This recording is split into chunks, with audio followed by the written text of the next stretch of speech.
Ever since Star Trek first aired in 1966, the series has had a well-deserved reputation for tackling hot-button socio-political issues from a decidedly progressive outlook. The original series alone featured episodes about things like racism, gender equality, the Vietnam War, and an interracial kiss that led to an episode not being broadcast in several territories, like the United Kingdom and much of the American South. They even used the metric system, so it must be a utopia. There's caveats to this, of course. A show mostly written by white men in the 1960s, even progressive white men from the 1960s, is gonna have some significant blind spots, but the show has had a progressive outlook from the moment of its conception. This progressive, optimistic outlook continued into later series. It should be noted that from the late 80s until the early 2000s, after Rick Berman took over as main producer for the Star Trek franchise following the illness and subsequent passing of original showrunner Gene Roddenberry, writers experienced a lot more pushback when trying to include potentially controversial political statements. If you look at female officers in the military who make it to the rank of admiral or general, they tend to not be babes. This was probably the reason we didn't get any openly gay crew members, or at least none without a huge asterisk behind them, until 2017's Star Trek Discovery. Even so, the show still managed to comment on things like gay issues, through an allegory that reads more like it's about gender identity in 2021. I am female. I was born that way. Post-colonialism, global warming, medical euthanasia, eugenics, capitalism, and many other subjects. Yes, they could apparently portray a moneyless post-capitalist society in Reagan's America, but they couldn't show two men kissing, so maybe this was more about Berman's own prejudices than about America's. Workers of the world, unite! You have nothing to lose but your chains. All of these social critiques have been analyzed to death for decades at this point, but in this video, I would like to focus on a subject that's perhaps a bit under-discussed: Star Trek's portrayal of abortion and the rights to bodily autonomy as it pertains to abortion. When I was doing research for this episode, I mostly found shitty takes by conservative forced birthers, including an article which tried and failed to connect a few lines about eugenics to today's quote-unquote scourge of abortion, and a gif about how nice it is that abortion doesn't exist in Star Trek, which they're basing on one episode of Enterprise in which it's not explicitly offered as an option, ignoring all the other episodes in which it is. Because this is the quality of the discourse on this topic, I felt a video like this one was necessary to set the record straight. Wrong-headed takes like that show that this gap in the discourse can be a hazard, because it allows those regressive readings to slip by unchallenged. I will be arguing that Star Trek's portrayal of abortion is definitely muddled and inconsistent, but that it does largely land on the side of being pro-choice. One important caveat: this video will be from the perspective that the right to have an abortion is an inalienable right of any pregnant person, stemming from their right to bodily autonomy. No one, not even a fetus, has the right to use someone else's body to survive without that person's consent, and therefore nobody can morally be forced to carry a child in their womb for 9 months and go through the grueling process of childbirth if they do not want to. That's all I will say on the matter. If you need more convincing, I'll link to these videos in the description. With that out of the way, engage.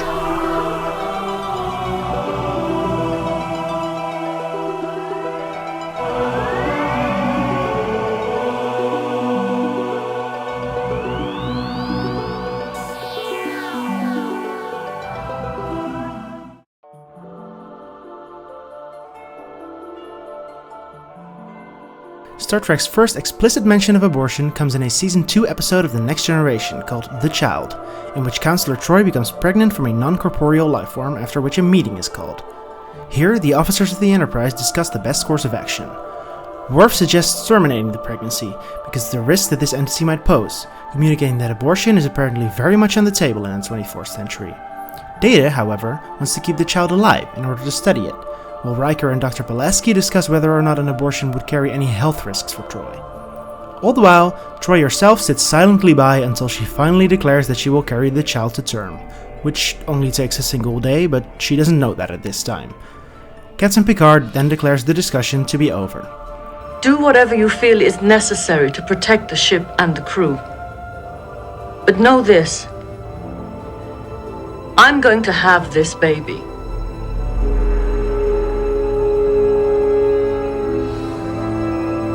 And it seems that the discussion is over. My feelings on this episode are, as you can probably imagine, very mixed. It does show a future in which abortion is shown to be an option available to pregnant people, something that was far from politically uncontroversial in 1988, and even today. I also like that ultimately, Troi is the only one who gets a say in what happens to her body. When she declares that she will carry the child to term, Picard declares the discussion to be over, as he damn well should. This episode makes it clear that this is a future in which bodily autonomy is guaranteed. On the other hand, the way this discussion is treated as a discussion between senior crew members, and the way that discussion is had, is troubling. The mostly male crew is discussing the pros and cons of Troi having an abortion, before asking the only person whose opinion ultimately matters what she wants to do. This whole scene would be a lot better if Troi had asked her fellow crew members for their input first, or if they had at least started the discussion by asking her what she wanted to do. It's not too weird that the crew might want to advise her about this whole situation, given that the risk and consequences of a pregnancy with an unknown alien life form are of course unknown, but that's what I think this should have been framed as. Advice, not a discussion that Troi herself was barely part of. As it stands, this scene reminds me a little too much of the real-life debates between the old cis-male lawmakers who will never need an abortion themselves, who have the legal power to determine if, when and where other people can exercise their rights to bodily autonomy. I also don't like how the episode itself completely glosses over Troi's reasoning for her decision. She would of course not have to justify that decision, but since Star Trek, and especially The Next Generation, are all about exploring complex questions through larger-than-life sci-fi scenarios, and since Troi didn't consent to being impregnated by this floating ball of light, it is quite weird that the show seems more interested in the deliberations of the rest of the crew, rather than how Troi might feel about this situation. All we see of her deliberation is a zoom in on her face as she looks at the fetus on screen, and her looking at her belly, followed by her immediately having made up her mind, which makes it seem like a foregone conclusion that she will want to have this baby because of her motherly instincts. I think that's a prime example of well-meaning male writers writing women in a cliché, tropey, overgeneralizing way. I'd say that this episode is a rocky, but ultimately positive start to Star Trek's broaching of this issue. Let's see where we go from here.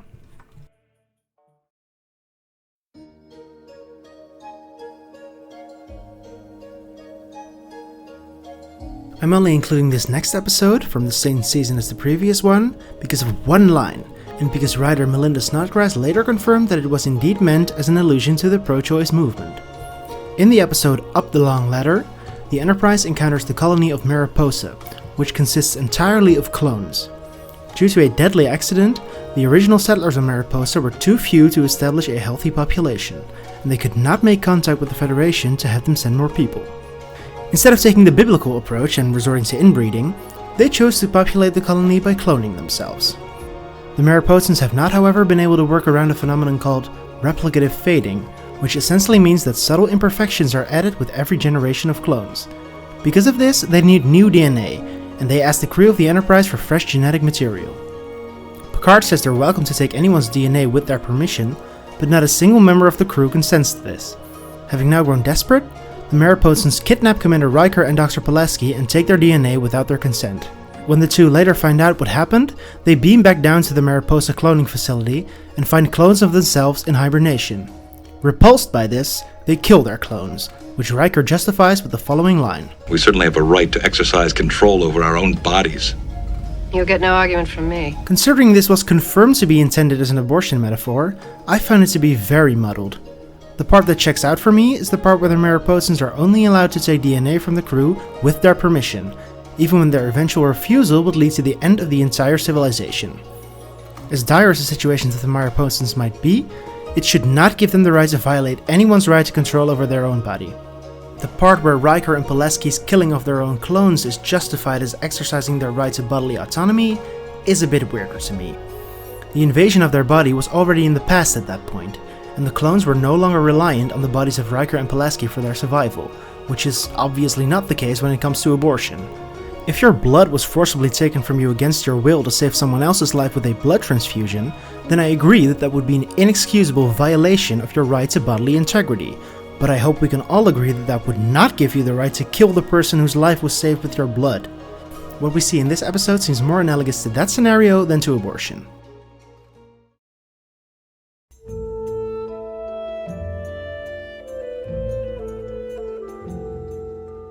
What I consider to be the best Star Trek episode about bodily autonomy as it pertains to abortion isn't even actually about abortion.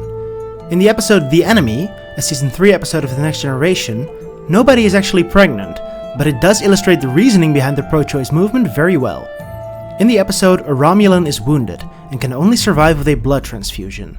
The only crew member on the entire ship whose blood is compatible with the Romulan is Lieutenant Worf's. Worf, however, is a Klingon, and his civilization and the Romulans harbor a great deal of resentment against one another. On top of that, his parents were killed in a Romulan attack. Because of this, Worf refuses to consent to the procedure. This Romulan didn't murder your parents. And you are the only one who can save his life. Then he will die. The death of the Romulan in question would not just be tragic in its own right, but it also has the potential of escalating an already tense situation with the Romulan Empire. As the patient's condition worsens, Captain Picard calls Worf to his ready room and begs him to reconsider. Worf tells him he will not resist if he is ordered to cooperate, but that he will not consent otherwise. Picard does not order him to, and the Romulan dies. What I love about this episode is that it respects Worf's right to exercise control over his own body, even though his reasons for not consenting to the procedure are very bad. The invasion of his body would be very minor, and it could save someone's life. The reason Worf doesn't want to agree to this basically amounts to racism. But even though Picard is visibly frustrated and understandably disappointed in Worf for not consenting to the procedure, he respects Worf's rights to refuse. Bodily autonomy, and with that the right to an abortion, is not conditional. It doesn't only exist when we agree with the way that right is exercised, because then it would not truly be a right. And let me be clear, I think Worf's reasoning for not wanting to donate blood is very bad, and I feel like the episode doesn't condemn him strongly enough for it. If someone were to refuse a blood donation in real life, solely because of the race or nationality of the intended recipient, that would be absolutely despicable. But that doesn't give anyone the right to overrule his decision about his own body. To be clear, I am not implying that this situation is entirely analogous to an abortion.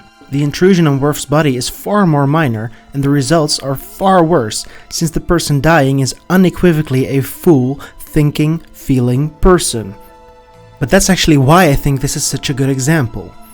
If you agree that Worf's right to bodily autonomy is to be respected in this extreme scenario, which, to be clear, is a big if, then you should certainly accept it when it comes to abortion.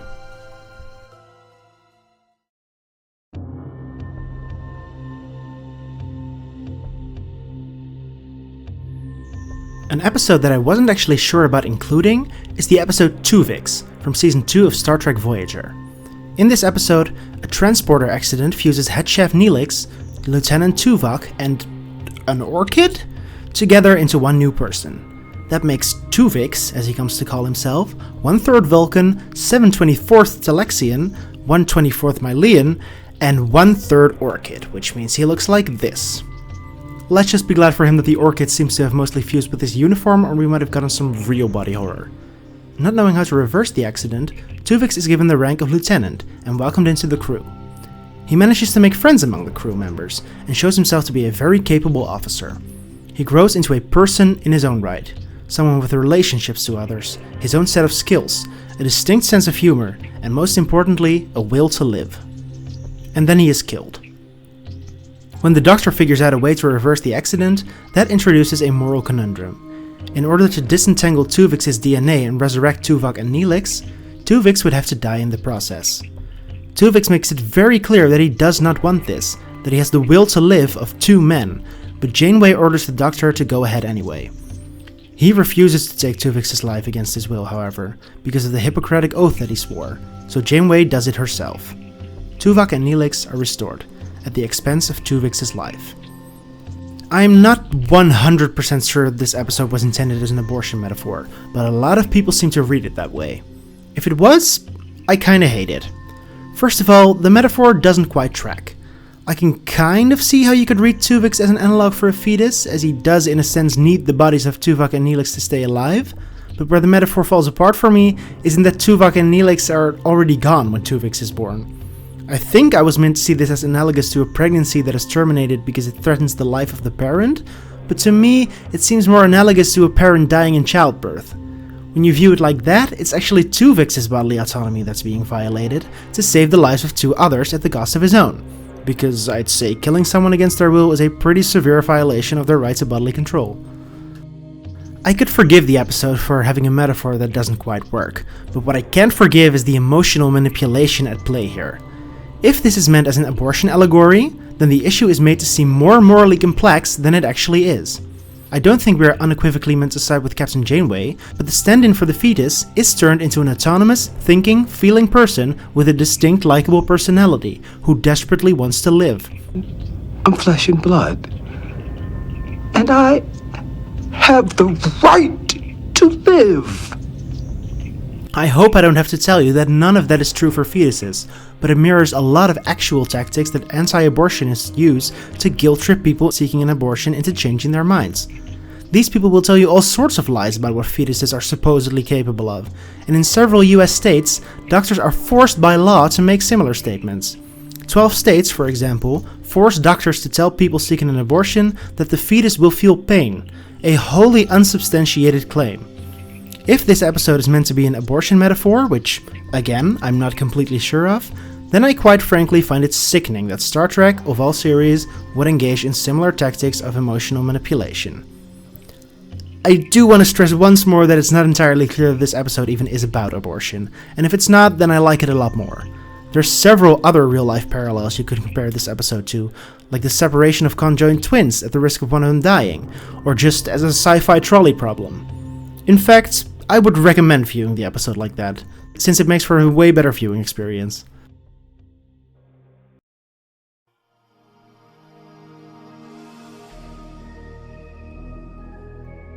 The last episode I would like to discuss in depth is the episode Drone from Season 5 of Voyager. It revolves around the Borg Collective, a recurring antagonistic force in Star Trek, which is basically a hive mind of cyborg people with no individuality, some of whom were once individuals and were assimilated by the Borg, and some of whom were grown by the Borg in so-called maturation chambers. In this episode, the Voyager crew accidentally creates such a maturation chamber because of some convoluted sci-fi shit, involving another transporter malfunction, an emitter, and some Borg parts from 7 of 9, a crew member who is herself a former Borg drone. The chamber starts to grow a new Borg, and because of some more convoluted sci-fi shit involving the aforementioned emitter, this one will have components that are several centuries more advanced than current-day Borg technology. That's a problem, because that means that if this unborn drone eventually makes contact with the Borg Collective, it would grant them knowledge that would pretty much guarantee the complete destruction and/or assimilation of everyone in the galaxy. Because of the danger this poses, the crew deliberates whether or not they should allow this drone to reach maturity. Janeway decides that it would be immoral to kill him when there's other options available, and allows him to be born, hoping they can teach him individuality and keep him from contacting the Borg Collective. She even uses the word murder in this context. The episode makes it pretty clear that we're meant to see this Borg baby as equivalent to an unplanned pregnancy. When the drone asks the Doctor how he came into existence, the writers really drive that point home when the Doctor tells him that he is an accident, but that he is not unwanted. That is more than a bit icky when you consider the fact that the crew ultimately decides that it's immoral to kill it, because that makes it seem like the writers are making a pretty clear statement against terminating unplanned pregnancies, even equating it with murder. Moreover, the fact that the Borg drone poses a significant danger to all life in the galaxy means you could read the situation as a metaphor for a dangerous pregnancy, which would of course be even worse, since that would suggest the writers are arguing against abortion even when the pregnancy poses a serious danger to the health or even the life of the parent. And then there's of course the same issue that we face with Riker and Pulaski's clones on Mariposa, which is that this metaphorical fetus isn't actually dependent on anyone's body for its survival, which means it takes away the most fundamental aspect of the right to abortion, the right to bodily autonomy. Once again, the metaphor simply doesn't track with real life. If a crew member had been like, "How is terminating this Borg baby different from an abortion?" and someone would have explained that fundamental difference, my take on this episode would have been a lot more positive. Just like the previous Voyager episode we discussed, this once again gets very muddled towards the ending. When the drone unintentionally calls the Borg fleet to the Voyager, endangering all life in the galaxy, it chooses to end its own life. That wouldn't have to tie in with the whole abortion metaphor, but it kinda does when he justifies the taking of his own life by saying that he was an accident and that he should never have existed. I am not sure what to do with this. Is he saying that he should have been aborted after all? Is the message that it's not actually noble to let an unwanted child be born? That it's not actually good to bring a child into a family that isn't ready to raise them? If so, I agree, but I honestly can't tell if that's what they're going for here. Just a very muddled episode overall, that skews quite a bit too close to anti-abortion talking points for comfort.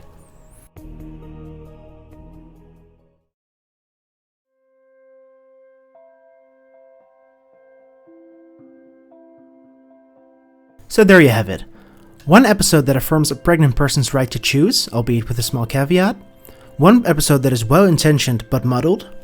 One episode that perfectly demonstrates how the right to bodily autonomy is supposed to work but isn't actually about abortion. One that's unclear at best and emotionally manipulative at worst, if it even is about abortion at all, which might very well not have been the intention. And one that seems to actually take an anti-abortion stance, although once again, this one's muddled. There is an episode of Star Trek Enterprise that I haven't mentioned yet, in which Dr. Phlox informs an alien woman that he can't perform an abortion on her because he's unfamiliar with the physiology of her species. And that's a good thing, since it shows us that abortion would normally be an option, but again, it's very minor. There's also an episode of Deep Space Nine called Invasive Procedures, about a situation that's more or less analogous to a forced abortion under the threat of violence, but the episode doesn't actually really say anything about the right to an abortion. It just takes the hopefully very uncontroversial stance that it's bad to force someone to have one. So I don't think there's much to talk about there. Overall, I think it's fair to say that Star Trek has a bit of a mixed record on abortion and bodily autonomy, and that there's room to improve. The times that abortion is explicitly mentioned, it is shown to be a right that every pregnant person has, but the episodes that tackle the issue through metaphor don't seem to agree on the morality of it. Moreover, most of the metaphorical episodes differ from real life in one crucial aspect: nobody's bodily autonomy is at stake. I appreciate that metaphors are rarely one-to-one, and I don't expect anyone to turn to the camera and explain why abortion is good actually, but an abortion metaphor in which the allegorical fetus isn't dependent on anyone else's body for survival simply cannot meaningfully comment on the issue. It's also worth keeping in mind that different teams worked on different shows, so perhaps it's more accurate to say that The Next Generation takes a clear pro-choice stance on the issue, whereas Voyager seems to want to reopen the discussion in some disingenuous and manipulative ways. Overall, I'd say Star Trek argues for abortion more often and more coherently than it argues against it. It's arguable whether or not that makes Star Trek as a whole pro-choice, but it definitely means that the anti-abortion takes I mentioned at the beginning of the video are full of shit. One thing you might have noticed is that we never encounter anyone who has actually had an abortion. That may not seem like a big deal as long as it's made clear that they had the option, but I think there is something to be gained by showing positive examples of abortion. The fact that the issue is rarely brought up in Star Trek does track when you consider it's supposed to take place in a utopian setting, where the right to an abortion would probably not be an issue anymore because of how normalized it is. But we don't live in that world. More positive portrayals of abortion may help challenge the view that many self-proclaimed progressive people, including people with wombs, have about abortion, which is that people should of course have the option, but that they would never do such a thing. A lot of people apparently come back on that stance, since about 1 in 4 Americans and 1 in 3 people from the UK capable of getting pregnant will get an abortion at some point in their life. I fear one-sided portrayals like this reinforce the idea that you may have a right to an abortion, but that it's also something shameful, something you should feel bad about, something decent people wouldn't do. I would love to see Discovery, Strange New Worlds, or any of the newer Star Trek shows to actually show someone who has had an abortion and doesn't regret it, like the vast majority of people who have had an abortion. Because the truth is that getting an abortion is not just a right that any pregnant person has, it's also nothing to feel ashamed about, something you don't have to explain, something that's way more common than most people realize, and something that very few people regret. A huge thank you to Sam and Max for consulting with me on this script. You are invaluable. Links to their channels are in the description.